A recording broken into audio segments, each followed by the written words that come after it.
आपण पाहत आहात जनता न्यूज एक्सप्रेस।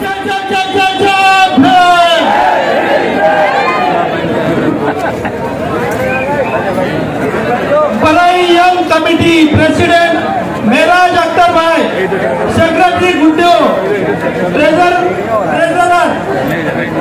मेराज भाई आ जाइए। मेराज भाई स्वागत करेंगे।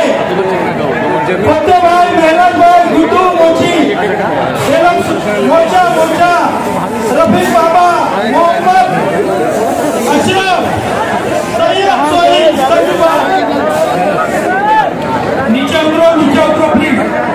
और समय समय पे भारत की धरती पर जन्मे सभी संतों, गुरुओं, महापुरुषों को नमन करता हूँ और धन्यवाद देता हूँ हमारे सभी नेतागणों का जिन्होंने मुझे यहाँ आने का मौका दिया। ये सब हमारे टीम के लोग हैं, इनका धन्यवाद। हमारी जो लीडरशिप है उनका धन्यवाद। अशोक भाई, कैलाश साहब, हमारे लीगल टीम के साथी वकील साहब, नितिन जी, जितने इस मंच पे तमाम पार्टियों के लोग बैठे हैं, हमारे प्रदेश के अध्यक्ष आनंद साहब, जीतू भाई, अविनाश जी, सुनील साहब, अविनाश भाई। अगर ये लोग ना होते तो मैं आपके बीच नहीं होता। भाई इसको रोक देना छोड़ दे। मैं आपके उत्साह की कदर करता हूँ, लेकिन अगर आप ये लड़ाई लड़ना चाहते तो पहले लड़ाई के लिए तैयार हो जाओ। जलते घर को देखने वाले फूस का छप्पर आपका है, आग के पीछे तेज हवा है, आगे मुकद्दर आपका है। उसके कत्ल पे मैं भी चुप था, मेरा नंबर अब आया। मेरे कत्ल पे आप भी चुप हो, अगला नंबर आपका है। ये धारावी में तो आज बहुत दिन बाद आई, धारावी से पहले ये आज अलग अलग एरियो में लगती रही, कभी पुणे में, कभी मुंबई की और जगहों पे। वो एक एक्सपेरिमेंट चल रहा था, अलग अलग बस्तियों को उजाड़ा गया, मेट्रो के नाम पे और कई नामों पे गरीबों की बस्तियों को उजाड़ के अमीरों के लिए शॉपिंग मॉल बनाए गए, अपार्टमेंट बनाए गए, पिंजरे बनाए गए। आप लोग अपनी बारी का इंतजार करते रहे और चुप रहे। खामियाजा ये हुआ कि जैसे मुझसे पहले वक्ताओं ने कहा कि आग अब आपके घर की तरफ आ गई। जब आज आपके घर की तरफ आए आपको बेचैनी हुई, होनी नहीं चाहिए। कम से कम आज तो बेचैनी करो। जो लोग यहाँ बड़े पैमाने पर जुटे हैं वो मुझसे बहुत उम्मीद रखते हैं, इसलिए उन्होंने मुझे बुलाया। एक बात मेरे कान में धीरे से ये भी कही गई कि यहाँ के नेता, कॉर्पोरेट जाके कौन बिके, कॉर्पोरेटर बिके, विधायक बिके, MP बिके, तो उसको दे दो, MLA बिक गए। जब सब लोग बिक गए हैं, कुछ लोग होंगे वो किसी कारण से बाहर नहीं आ रहे, तो फिर उन्होंने मुझसे कहा कि आप भी आ जाओ। मैं आता हूँ हर साल भीमा कोरेगांव के ऐतिहासिक विजय स्तंभ को नमन करने के लिए शौर्य दिवस पे। तो फिर इन्होंने 3 तारीख की सभा की परमिशन ली। मैंने इनसे कहा 2 तारीख में ले लो। मैं जितने लोग यहाँ बैठे उनसे पूछना चाहता हूँ, क्या आप इस जमीन को बचाना चाहते हो? हाथ उठा के बताओ जो लोग बचाना चाहते हैं। जो लोग चाहते हैं कि बच जाए वो एक हाथ खड़ा करो। जो लोग चाहते हैं कि जमीन उनके पास रहे वो दोनों हाथ खड़ा करो।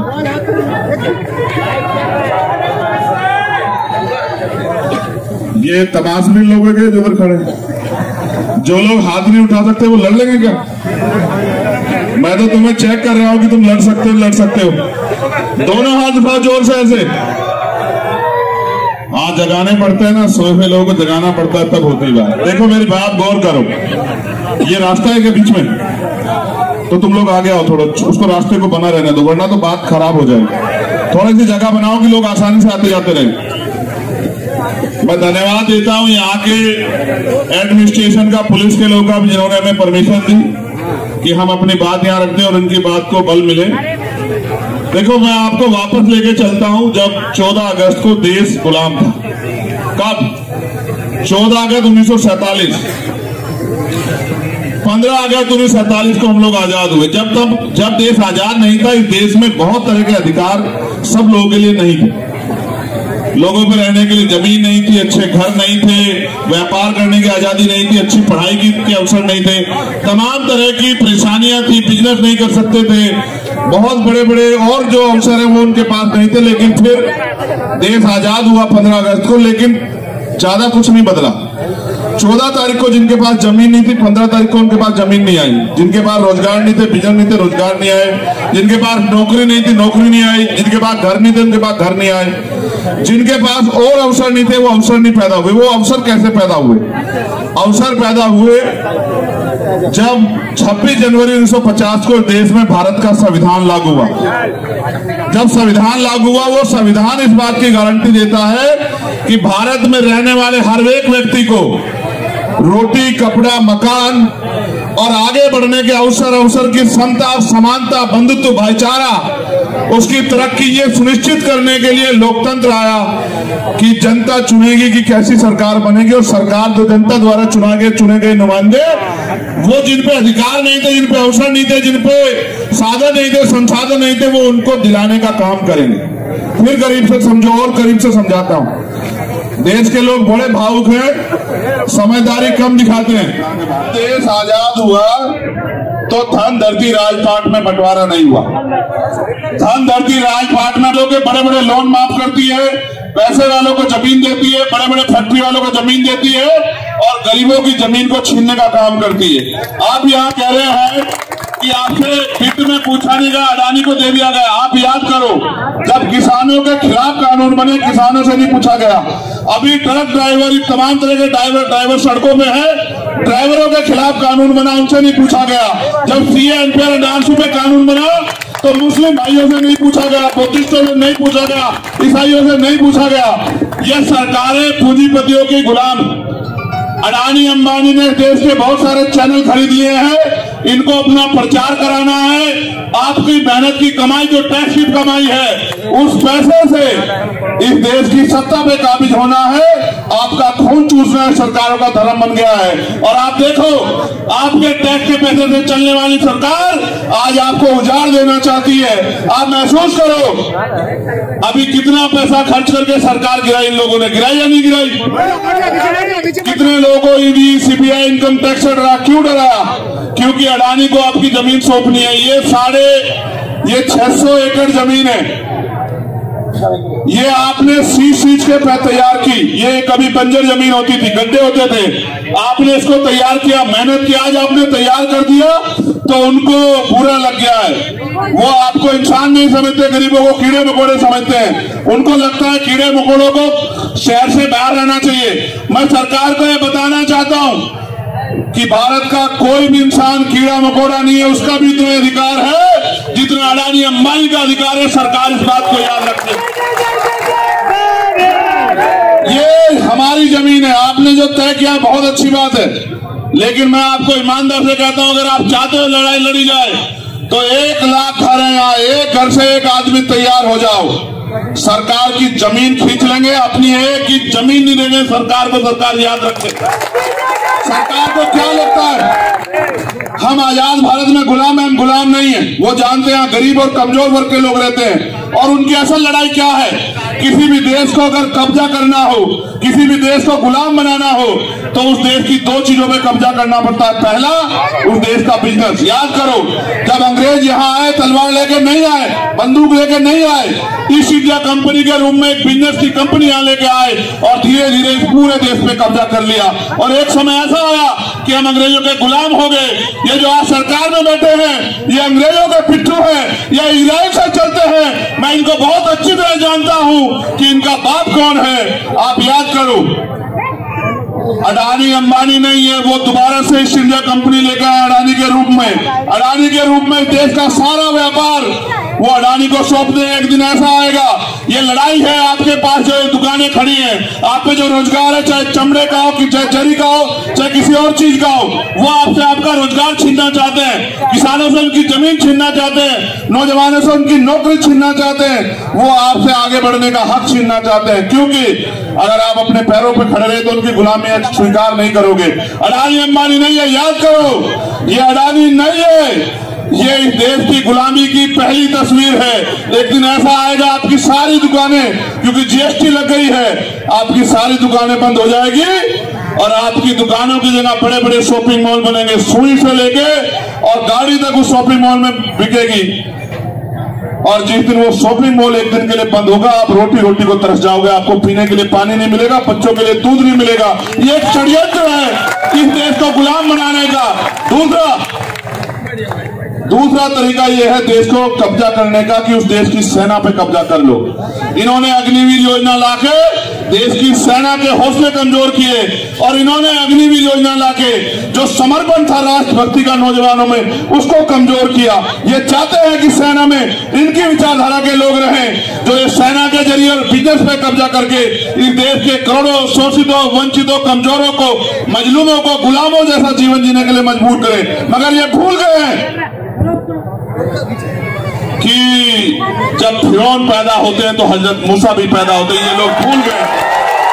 इनको नहीं पता है कि ये बाबा साहब अम्बेडकर का देश है। इनको नहीं पता ये फूले शाहू का देश है, ये महाराज शिवाजी का देश है। इनको नहीं पता है हम अपने मरते मिट जाएंगे, अपने खून के एक बूंद चुका देंगे, अपनी जमीन का एक इंच हिस्सा अडानी को, सरकार को नहीं देंगे। ये मेरा ऐलान है।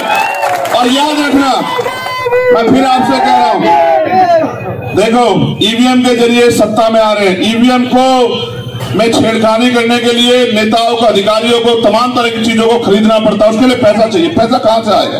पैसा आएगा आपकी जमीन छीन के, पैसा आएगा आपका कारोबार छीन के, पैसा आएगा आपके मेहनत की कमाई को लूट खसोट के पैसा आएगा और उस पैसे के जरिए राज करना चाहते हैं। आप तय कर लो, ये महाराष्ट्र है। महाराष्ट्र पूरी दुनिया को रास्ता दिखाता है। महाराष्ट्र देश में आप लोग घबराओ मत। अगर आप इस लड़ाई को जीतना चाहते हो तो मैं आपको रास्ता बताता हूं। मांगे तो आपकी है, आपकी मांगे। ये लोकतंत्र है।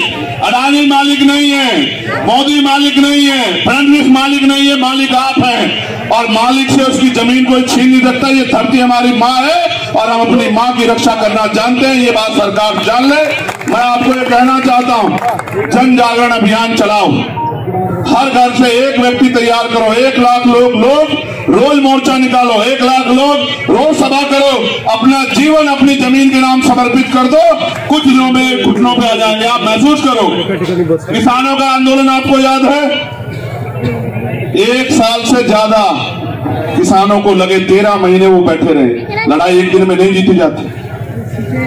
लड़ाई जीतने में बहुत समय लगता है। हिम्मत दिखाओ, ताकत पैदा करो, संगठन बनाओ, एकजुट हो जाओ, भाईचारा पैदा करो। और जो दीवारें जाति धर्म के नाम के नफरत की इन्होंने खड़ी की है, उनको गिरा दो। एक दूसरे के अपने बराबर में बैठे व्यक्ति की जाति धर्म मत पूछो, उसका हाथ पकड़ लो, भाईचारा पैदा करो और तय कर लो कि यहाँ जो कुछ होगा वो हम तय करेंगे। यहाँ की जनता तय करेगी, धारावी तय करेगी। और धारावी के लोगों को धारावी से कोई निकाल नहीं सकता।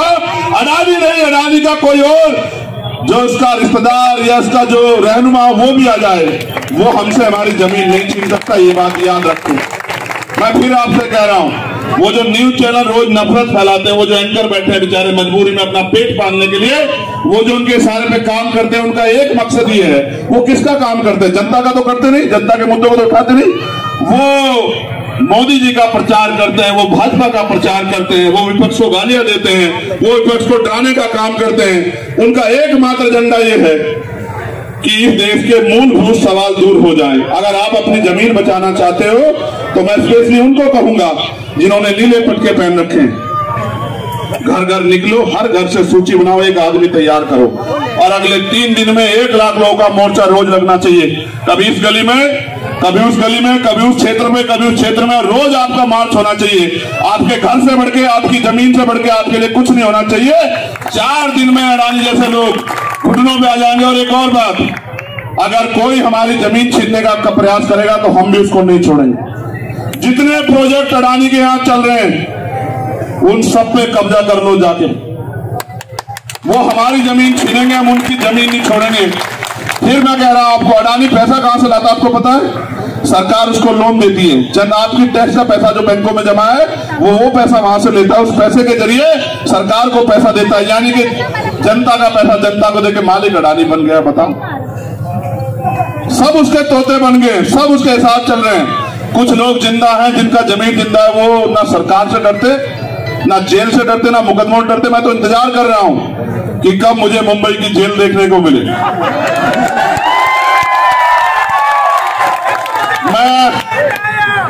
ये शेर भी जानवर होता है, हम तो इंसान, उसमें भी इंसानियत नहीं होती है। सुनो, हम 4 साल से ज्यादा जेल में रहे और 2 बार दिल्ली की जो सबसे बड़ी जेल है एशिया की तिहाड़, उससे भी मास्टर डिग्री करके आए। हमारा एक ही धर्म है कि हमें इंसानों की हिफाजत करनी है, उनके अधिकारों की हिफाजत करनी है, उनकी जिंदगी में बदलाव लाना है। और जो नेता सीबीआई ईडी इनकम टैक्स से नहीं डरता, उसमें गोली चलती है। मुझे 4-4 गोली मेरे ऊपर चलाई, मेरे जख्म अभी हरे।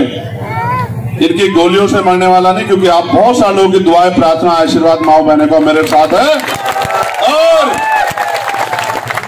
अपने मरने से पहले मैं लाखों लोग इस देश में ऐसे तैयार करके जाऊंगा जो शहीद आजम सरदार भगत सिंह को अपना नेता मानते होंगे, शहीद उधम सिंह को अपना नेता मानते होंगे, अशफाक उल्लाह खां को अपना नेता मानते होंगे, वीर अब्दुल हमीद को अपना नेता मानते होंगे। ऐसे ऐसे लोग तैयार कर, बहुत सारे लोग तो तैयार। मैं जीतू भाई से भी कहूंगा, तुम यहाँ रहते हो मुंबई में, मुंबई के लोगों को तकलीफ होती, तुम क्या करते हो? सुनो, अभी इस मैंने धारावी देखी, वो देखा था ना काला मूवी, आपने देखी क्या काला मूवी? मेरा तब से मन था धारावी आने का, वैसा ही हो रहा है हमारे इधर। तो अच्छा, मगर उनको नहीं पता ना, उसमें तो एक काला था। यहाँ तो बाबा साहब अम्बेडकर की धरती पे हर घर में एक काला बैठा, उनको पता नहीं है ना। सुनो,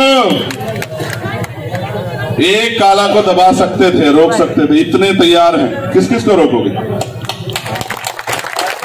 अच्छा हुआ वो पहले मूवी पहले आ गई कि हमें पता लग गया कि आप क्या करने वाले और किस हद तक जा सकते, ये भी याद रखो। वो मूवी आप पे उदाहरण है, और आपको लड़ना कैसे ये भी जान लो। ये लोकतंत्र है, आपके पास वोट की ताकत है। आप चाहो तो अडानी के जो मालिक है उनको भी जमीन चटा दो, उनको भी जमीन चटा दो, आपके पास वोट की ताकत है। ठीक है, डरना बंद करो, घबराना बंद करो, हक के लिए। ये अधिकार जो आज हम मोर्चा लगा रहे, कौन देता? पुलिस थोड़ा देती है, एडमिनिस्ट्रेशन, ये हमें संविधान देता है। हम अपनी जो बात रख रहे हैं, अधिकार हमें संविधान देता है। और अगर हम अपने हक के लिए सड़कों पे आते हैं, ये अधिकार भी हमें संविधान देता है। जब देश का संविधान हमारे साथ है और देश की रक्षा करने वाली इंस्टीट्यूशन, पुलिस और तमाम लोग हमारे साथ है, ये भी तो हमारे लोग साथी हैं, पुलिस के लोग। इनको भी नहीं पता ना कब ये लोग प्राइवेट हो जाएंगे, नहीं पता ना इनको, कब इनकी नौकरी छीन के इनको भी कह देंगे कि अब से आप जो है 20,000 रुपए महीना पे हो, करना हो करो वरना घर जाओ। किसी को नहीं पता ना इस देश में क्या होने वाला है। मैं कह रहा हूं सब खतरे में है, हिंदू ना खतरे, मुसलमान ना खतरे में, ये देश खतरे में आ गया आज। ठीक है, अगर इस देश को बचाना तो एकजुट हो जाओ, भाईचारा पैदा करो और तानाशाही ताकतों को मुंह तोड़ जवाब दो। लोकतंत्र है, आपकी वोट की ताकत के आगे बड़े बड़े सूरमा। आप चाहो किसी गरीब के बेटे को कुर्सी बिठा दो और चाहो अडानी के मालिक को जमीन पे पटक दो, आपके अंदर बहुत ताकत है, आप अपनी ताकत को समझो। और मैं कहना चाहता हूं, यहाँ जितने पुलिस के लोग खड़े हैं, ये एडमिनिस्ट्रेशन के वो महलों से नहीं आए, उन्होंने वो भी धूल फाक के इन्हीं बस्तियों से निकले, यहीं से निकले, यहां से निकले होंगे धारावी से, तो किसी और धारावी से निकले होंगे और मेहनत मजदूरी करके उनके माँ बाप ने उनको पाल पोस के बड़ा किया होगा। लेकिन आज देखो कि उनके जरिए हमारे लोगों का दमन कराने का प्रयास किया जा रहा है। मैं आपसे जिम्मेदारी से कह रहा हूं, कोई कीमत चुकानी पड़े, दूसरी धारावी की तरफ आग ना उठे, इसलिए आप ही लोग कमर कस लो। कोई भी कीमत चुकानी पड़े, अगर गोली भी खानी पड़ेगी, मैं वचन देके कहता हूं आपको, धारावी की धरती पे बाबा साहब अम्बेडकर का वंशज होने के नाते अगर गोली खानी पड़ेगी तो चंद्रशेखर आजाद आपसे सबसे आगे रह रहे। बात को याद रखो, मेरे कंधों में जिम्मेदारी है। जब जब आप मुझे आवाज दोगे, जितना समय लगता है उससे पहले आऊंगा, और मेरे रूप में भाई जीतू जी, भाई कैलाश जी, भाई अशोक जी, भाई सुनील थोराट जी, सुनील गायकवाड़ जी, तमाम हमारे लोग वो चंद्रशेखर बन के आपकी रक्षा करेंगे, आपके लिए लड़ेंगे। और याद रखना, एक अम्बेडकरवादी हजारों गुंडों में भारी है, ये भी आप याद रखना। इस मुल्क में जो सपना देखा था क्रांतिकारियों ने कि कैसा मुल्क बने, वो कभी नहीं आया। अभी रोटी, कपड़ा, मकान, स्वाभिमान, सम्मान का जीवन सबको नहीं मिल रहा है, और लोग बड़ी मेहनत से एक एक पैसा जुटा के प्रयास कर रहे हैं, तो भी इनको नहीं पच रहा। ये चाहते चंद लोग राज करें और बाकी लोग मेहनत मजदूरी गुलामी करें। किसकी गुलामी करें? अंग्रेजों से तो हम लोग लड़ लिए थे, लेकिन ये जो अंग्रेजों के फेस में ये जो यहाँ आज जो है, जो लोग राज कर रहे हैं, इनसे भी लड़ना पड़ेगा मेरे लोगों। इसलिए आपसे कहना चाहता हूं, एक कल से सूची बननी चाहिए और 30वें दिन में संज्ञान लूंगा इसका। 1 लाख लोग चाहिए इस आंदोलन को लड़ने के लिए, और बाहर के लोग तो बहुत आएंगे आपकी सुरक्षा रक्षा के लिए। देखो नेताओं को क्या चाहिए आपसे? वोट ही चाहिए ना। तो आपके दोस्त रिश्तेदार भी रहते होंगे ना अलग अलग जगह पे पूरे महाराष्ट्र में, सबको सूचना भेजो ना कि भाई हमारी मदद करो ना। वो लिखना शुरू करें, सोशल मीडिया का युग है। आज जितने लोग बैठे इतने लोग सोशल मीडिया पे लिख दें कि धारावी की 1 इंच जमीन नहीं देंगे हमारे बिना, हमसे पूछे बगैर अगर कोई चाहेगा, तो कल ही कई लोगों की तो नींद हराम हो जाएगी। आप लोग समझो ना, अपनी ताकत को समझो। अगर मेन मिस्ट्री मीडिया नहीं दिखाएगा, अखबार नहीं दिखाएगा, तो अपनी मुंह को साधन बनाओ ना, बोलो ना, रोज बोलो, चिल्लाओ। सोशल मीडिया है जो अडानी जियो लाया, अडानी का जियो अंबानी का, अच्छा वो अंबानी ने दिया, जो वो जियो तमाम लाया ना, उन्हीं का फायदा उठाओ। सोशल मीडिया तमाम चीजें ना, बोलो अपनी बात को, बनाओ ना अपनी ताकत, इकट्ठे हो जाओ ना, यूनिट हो गए, यूनिटी बना के और फिर यूनिटी बना के इसको लड़ो ना। मैं आपको कहना चाहता हूँ, ये हर बैठा शख्स आपकी लड़ाई को लड़ने आप आए हो ना, इनके साथ जरा खड़े हो जाओ एक बार। जो लोग इनकी लड़ाई लड़ने जरा एक बार खड़े हो जाओ। अडानी हटाओ, अडानी हटाओ। सुनो, पार्टी बैनर पीछे छोड़ के एक दूसरे के हाथ पकड़ो, छोड़ो सब चीजें छोड़ो। ये जंग है, ये जंग है, तो इस जंग में सब कुछ जायज। अब आप लोग भी पकड़ो, बोलो, भूल जाओ आपके पास कौन जात धर्म के लोग बैठे, हाथ पकड़ो एक दूसरे के। यही ताकत हमें जिताएगी। जितने लोग बैठे वहां भी बैठे, मैं उनको देख रहा हूं, एक दूसरे के ऐसे हाथ पकड़ो जैसे इन्होंने पकड़ रखे हैं। अपने बराबर वाले का हाथ पकड़ो, मत सोचो कौन है, बस ये याद रखो कि वो तुम्हारा भाई है। जो इस लड़ाई में खड़ा है वो तुम्हारा अपना है, वो तुम्हारा भाई है। जो तुमसे आज दूर बैठा है वो तुम्हारा अपना नहीं है, जो यहाँ तुम्हारे लिए वो अपना है। इसलिए मैं आपसे कहना चाहता हूँ, लड़ाई लड़नी है तो तरीका एक है, लोकतंत्र जमहूरियत है। 4 दिन में अगर सरकार के कुंडे गोलना कर दिया और अडानी वापस ना भागता दिखाई दिया, तब आप मुझे कहना अपनी ताकत बना लो। कल से काम में जुटो और हर घर से सूची बना के एक आदमी की जिम्मेदारी लेके आओ। जिस तरह से आजादी के दीवाने लड़े थे ना अंग्रेजों के खिलाफ, ऐसे लड़ेंगे। जैसे रेशमी रुमाल तहरीक चली थी ना, ऐसे लड़ेंगे और ऐसे बलिदान हो जाएंगे अपनी मिट्टी पे कि दोबारा कोई अडानी पैदा नहीं होगा इस देश में। मेरी बात को याद रखना। और आप क्या नारा दिया आपने? अडानी हटाओ, धारावी हटाओ। ए अडानी कौन है? धारावी का क्या कर देगा अडानी?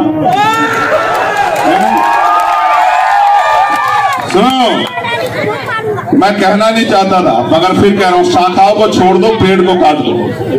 जड़ी काटो ना, छोड़ो ना जड़ होगी ना अडानी पैदा होंगे। क्यों समझ रहे हो? मैं जानता हूं ना। जड़ी खत्म करो। तुम लोग ईवीएम पे भी ध्यान रखो, ईवीएम से वोट की चोरी हो रही है, ईवीएम पे भी ध्यान रखो और इनको वोट की ताकत मत दो। देखो ठीक हो जाएगा ना सब। आपकी मांगे मैं एक बार पढ़ देता हूँ।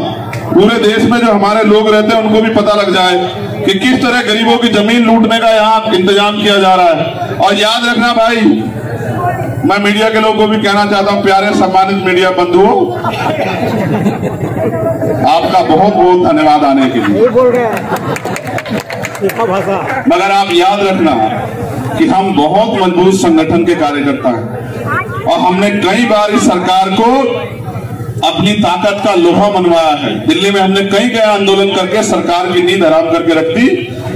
चाहे वो एनआरसी का गृह मंत्री कहते ना एनआरसी लागू होगी, हुई क्या लागू? सब हो सकता है, आप हिम्मत जुटाओ। देखो एक जो गंभीर मांग है वो ये है कि झुग्गी वासियों को 500 वर्ग फीट का निःशुल्क आवास उपलब्ध कराया जाना चाहिए और जो लोग 40 भवन में के निवासी है उनको 750 वर्ग फीट का निःशुल्क मकान उपलब्ध कराना चाहिए। दूसरा, जो गैर आवासीय औद्योगिक वाणिज्य उपभोग वाले गांठ धारकों गोदाम मालिकों द्वारा उपयोग किए जाने वाले आकार के गैर आवासीय पुनर्वास गांठें निःशुल्क प्रदान करें। मास्टर प्लान को समझने का आसान प्रोजेक्ट प्लानिंग में प्रकाशित करें। धारावी में झुग्गी झोपड़ियों के भविष्य की रखरखाव लागत के लिए प्रति पुनर्वास निधि 25 लाख का प्रावधान करें। धारावी में सभी नवस्थापित वाणिज्य औद्योगिक शैक्षणिक संस्थान प्रतिष्ठान में उपलब्ध नौकरियों में धारावी के बेरोजगार युवाओं को 80% आरक्षण प्रदान करें। मध्य रेलवे, हार्बर रेलवे और मध्य रेलवे सटी झुग्गियों पर रेलवे को आपत्ति नहीं होनी चाहिए। उनका सर्वेक्षण करने के लिए डीआरपी जिला कलेक्टर को भेजा जाना चाहिए। और क्या कोई मांग बची क्या? धारावी का विकास धारावी में होना चाहिए। धारावी का विकास ये सबसे महत्वपूर्ण है। कि धारावी का जो विकास है वो धारावी में होना चाहिए। इनको 10 किलोमीटर दूर फेंकने की जरूरत नहीं है। सभी झोपड़ी वालों को आवास मिलना चाहिए, चाहे वो कल लगी हो, चाहे 20 साल पुरानी हो, क्योंकि हर आदमी टैक्स देता है, चाहे वो झोपड़ी वाला हो या मकान वाला। आप सबसे टैक्स लेते हो तो सबकी सुरक्षा रख रखाव की जिम्मेदारी आपकी है। उनको देने के लिए जमीन आपके पास होनी चाहिए। और हमारे नेता मान्यवर काशीराम साहब कहते थे कि जो जमीन सरकारी वो हमारी। समझ जो जमीन सरकारी है, जोर से नारा लगा के बताओ, जो जमीन सरकारी है, जो जमीन सरकारी है। जब वो जमीन हमारी है तो अडानी कौन होते हैं साहब? समझ रहे हो ना? इसलिए मैं आपसे कहना चाहता हूं कि आप अपनी तैयारी पूरी रखो, हम लोग आपके साथ हैं। अगर यहाँ मोर्चा लगेगा तो पूरे देश भर में भी मोर्चा लगेगा, इसकी गारंटी मैं आपको देता हूं।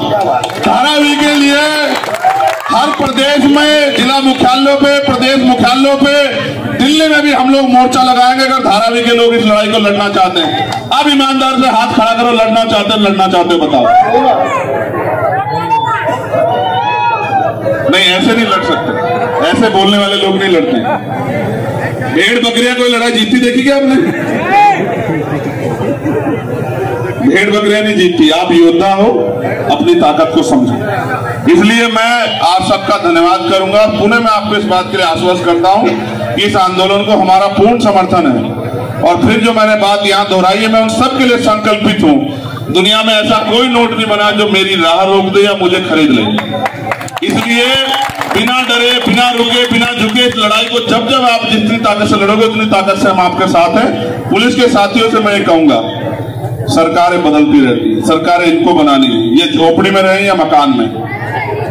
कोई ऐसा गैर जिम्मेदाराना काम मत करना सरकार के इशारे पे कि आपको दुख हो। ये लोग गरीब लोग हैं, इनकी दुआओं में, इनकी प्रार्थनाओं में बहुत असर है। कोई ऐसा काम मत करना कि जिससे किसी गरीब का घर उजड़े, कोई ऐसी वो मत करना। हमारा आपका कोई झगड़ा नहीं है। मैं आपका धन्यवाद दूंगा, आपने परिस्थिति समझते हुए हालात को सही काबू किया। लेकिन आप समझो, आपसे लड़ाई नहीं, अडानी को आने देना। अडानी आ जाए ना, वर्दी छोड़ के आए ना, वर्दी का हम लोग सम्मान करते, अडानी आ जाए ना, उसका स्वागत करेंगे ना हम लोग। अडानी आए ना अपने गुंडे लेके, फिर पता लगेगा अडानी को कैसे होता है। हमारे लोगों को मत बीच में मत रखे ना। अडानी आए कि मैं जमीन को छीनना चाहता हूं तो आओ ना, स्वागत। और आज ही आ जाते, हम भी आ रखे थे, देख लेते आप में कितना दम है। इसलिए आपसे कह रहा हूं, अगर मुंबई झुक गई, धारावी झुक गई तो ये देश गुलाम होने में देर नहीं लगेगा। धारावी को झुकना नहीं, ये बात आप तय कर लो।